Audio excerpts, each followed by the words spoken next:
Welcome to Magai maths class. இன்னைக்கு நம்ம என்ன பார்க்க போகிறோன்னா 6ஆம் வகுப்பு 3ஆம் பருவம் சமச்சீர்தன்மையில் பயிற்சி 4.1ல் 6வது கணக்கு தான் பார்க்க போகிறோம். இதுக்கு முன்னாடி 5வது கணக்கு வீடியோ போட்டிருக்கோம். அதோட லிங்க் டிஸ்கிரிப்ஷனில் இருக்குது. பார்க்காதவங்க போய் பார்த்துருவாங்க. இப்போ கணக்கு பார்க்கலாம். 6வது கணக்கு, ஒரு பகுதியில் உள்ள துளைகள் மற்றொரு பகுதியில் உள்ள துளைகளுடன் சரியாக பொருந்துமாறு கொடுக்கப்பட்ட வடிவங்களுக்கு சமச்சீர் கோடு வரைக. ஃபஸ்ட்டு கணக்கு பாருங்கள். இதில் 2 துளை இருக்குது. இந்த துளை இந்த துளை மேலே படுற மாதிரி நம்ம இதை வரைய சொல்லியிருக்காங்க சமச்சீர் கோடு. அப்போ எப்படி வரும் சமச்சீர் கோடு? செங்குத்தாக வரும் சமச்சீர் கோடு.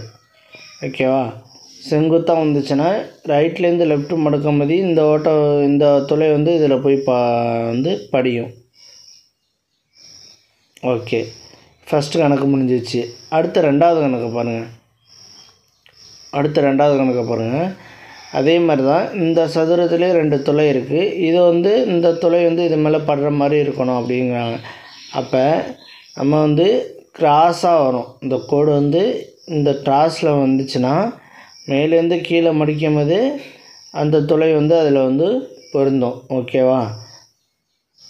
அடுத்து 3வது கணக்கு பாருங்கள். இங்கே இருக்குது. இது எப்படி வரும்னா, கிடைமட்டமாக வரைஞ்சோம்னா கோடை மேலேருந்து கீழே மடிக்கும் போது இந்த துளை கரெக்டாக பொருந்தும். அப்போ கிடைமட்டமாக கோடு வரையணும். ஓகே. அடுத்து 4வது கணக்கு பாருங்கள். இது எப்படி 4 துளை இருக்குது இதில். அப்போ இதை கிடைமட்டமாக வரைஞ்சோம்னா